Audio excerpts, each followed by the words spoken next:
This is the Ward property, Fort Boneyard. Now, I've already done another video. You can go back and look at that, where it points out the FOB for the friendlies, the territory here for Iran, the territory here for Israel, Sudan, and then Hezbollah is kind of floating. So go back and watch that. But what I wanted to also add on here was asset list. Now, keep in mind, you're going to get you get a mission brief that Saturday morning from me. Then we'll bust off about 9:15 to go to your individual group, like the FOB or your bases.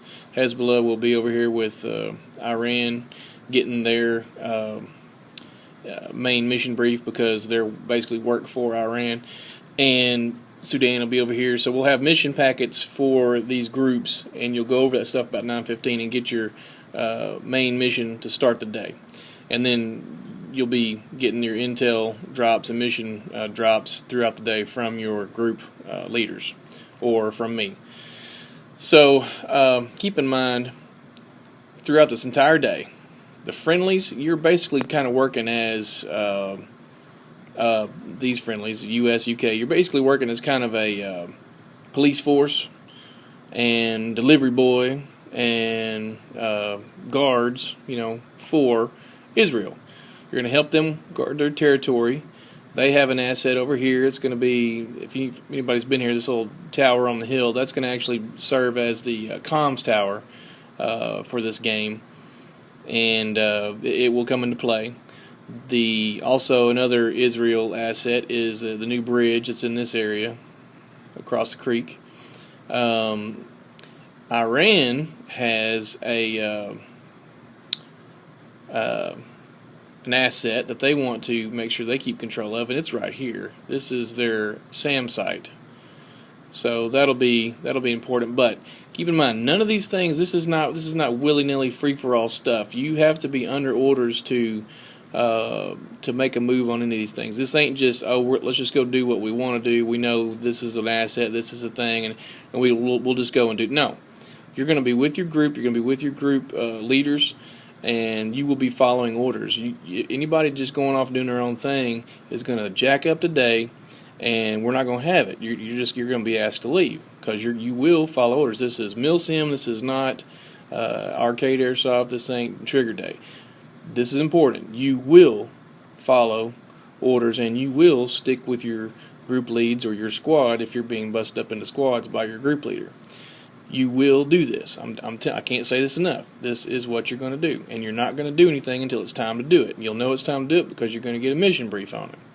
So, asset lists. Enemy forces have a SAM site. Friendlies have a bridge. They have a comms tower. And of course, everybody has their bases. These are all assets for everybody, enemies and friendlies. Now, this area right through here, if anybody has played this area before, and you're traveling from here to over here, this is the tendency to go this route right here because it's just short. It's nice and short.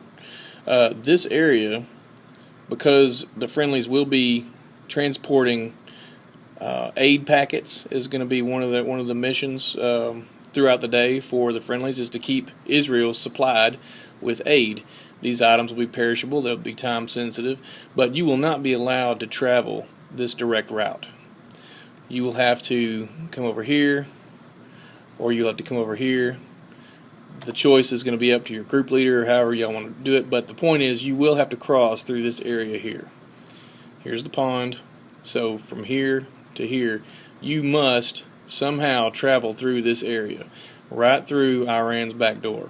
So if you're caught with an aid packet out in here by the enemy forces, it can be taken from you. There'll be a point system for this stuff. So if you also so you're going to have things that these guys can capture and take. If let's say you just took off here with an aid packet and come through and you got caught, raided, and your group got eliminated, they can take that aid packet back to this base or whatever, and that is untouchable. You cannot raid that base and capture those items back. They belong to them, and they will be assigned a point for those. Now, let's say Sudan wants to make a deal. They've got a bomb. They want to sell it to Iran. All right, somewhere out in here, they're going to make a deal. Now, you may get good intel on that deal. You might not, but these things will be coming from the admins, from your group leads, and for both sides, enemy forces and friendly forces. This is not going to be willy-nilly when you want to do it. It's going to be an assigned thing. So it could be you're walking into a trap. Could be you're walking into an ambush. Could be you're walking into a setup or something to try to lure you out so that they can hit you, whatever. But it could be the real deal intel as well, and you're going to be monitoring a deal going down. If you see, we're going to call it the football. If you see the football, we're going to use a simple bomb prop for these exchanges, and it'll be the same one for everything. Now, that's going to be different than the live bombs that the EOD guy is going to be called out to. That'll be different. Those will actually be working bomb props that are diffusable, and those cannot be touched by anybody but the EOD guy or the admin, me. So that's it. But this other item that we're going to use as the exchange bomb prop, anybody can put their hands on that. So let's say Sudan is going to make a drop with Iran, and they do it out here somewhere. All right. Well, if you are on patrol or you get an intel drop and your group is stashed out here somewhere watching for this exchange, and you see the football, money is no big deal. That money's money. But if you see this bomb item being transferred from one hand to another between these groups, you can then move in and seize that item. Now, it could be that they never pull their guns or anything, and you just say, "Hey, hold up! That's we're taking that. You can't have that." That's one way to do it. Or if they try to run from you, you can take them down. Or they may try to fight it out. But here's the deal: throughout the day, the friendlies, it's fire when fired upon only. That's it. You can't just shoot anybody you want. That's a war crime. And if you do that, it's going to be minus. Or I'm sorry. If you let's say a friendly shoots an unarmed or non-threatening, even if it's an enemy player or whatever, they're counted as civilians unless they're a threat. So you shoot one of them, the player who shot him is going to take a 15-minute timeout. So he won't be combat affected for 15 minutes. He's got to go back to the FOB or the Israel base or whatever and sit down for 15 minutes. And you're also going to give a point to the enemy players because they just gained some political clout.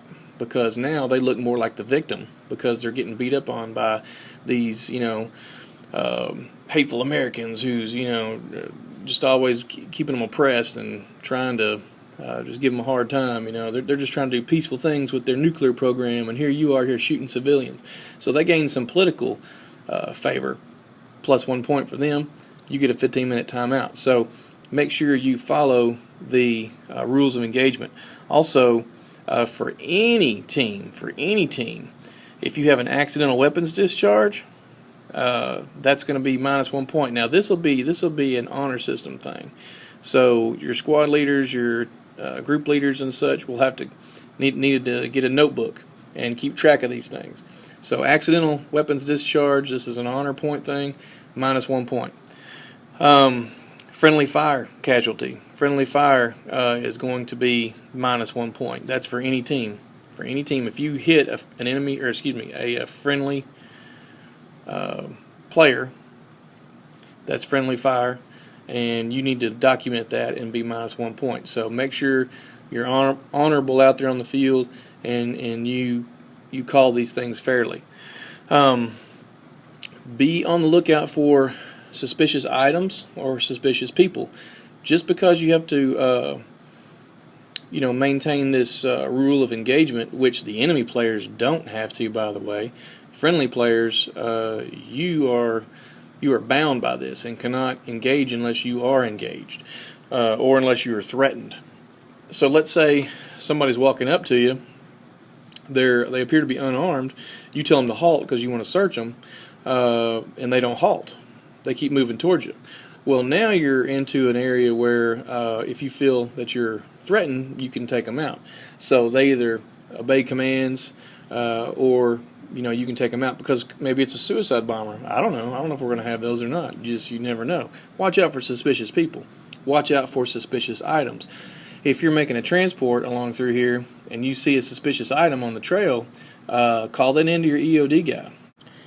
Okay, one quick word about conducting raids. You can do this, the friendly forces can do this on the enemy bases, Iran or Sudan. If an exchange has happened and they suspect that the football is in one of these bases, the bomb, they can go over and ask to investigate, to conduct a raid. This is a raid, and they have to allow this. Of course, you can only do this once an hour, only once per hour. If you're wrong, though, or if you don't find the football, it doesn't have to be sitting out in plain sight. Then you can confiscate it. Okay, but the admin. So like say let's do an example, and this might be easier to follow. Sudan initiates or Iran, whoever initiates a money for bomb exchange. They bring the bomb out. Iran brings the money out. They swap. They take the money. They take the bomb. Okay, you see the bomb go into the base over here. Now, the admin will come and collect this football, the bomb, to be used again later. At that point, the admin gives credit for a successful exchange to the enemy players, and also gives a credit for one bomb in the hands of Hezbollah. That means the admin will provide Hezbollah a bomb in the name of Iran for them to go and do some sort of mission with the bomb. But there has to be a successful exchange, and they retain this bomb until the admin collects it for Hezbollah to be able to get a new bomb for a new bomb mission. So at this point, anywhere in this point, when they have the bomb from the admin, or they get the bomb, you are able to seize that bomb for a point. So you can conduct a raid here, but if you're wrong or you can't find it, that's minus 1 point for you guys, for the friendlies, and plus 1 point for the enemy forces. So you can see, there's a little bit of an aspect there that you don't have to wait till it's being exchanged. You can conduct a raid, but only one raid per hour. And if you're wrong, or if you can't find it, it's going to cost you. It's going to cost you a point, and it's going to give them a point. So that's like 2 point difference there. So very costly to be wrong. So don't be wrong if you're going to do a raid. Also, I want you to keep in mind, if you're going to do a raid, that let's say they do have the bomb at their base that you find, they don't have to let you get out of there with it. If they see that you're finding it, you may have a fight on your hands. So be watching for that attack, because remember, the enemy doesn't have to abide by a fire when fired upon. They can just shoot you. So keep that in mind. So a lot of stuff to keep in mind. I would encourage you to bring a notepad, something to document things on. Print out the map. It's here on the Facebook page. I'm going to try to have some of these in your player packs, but they're going to be black and white. So if you have the ability to print something color, might be better for you.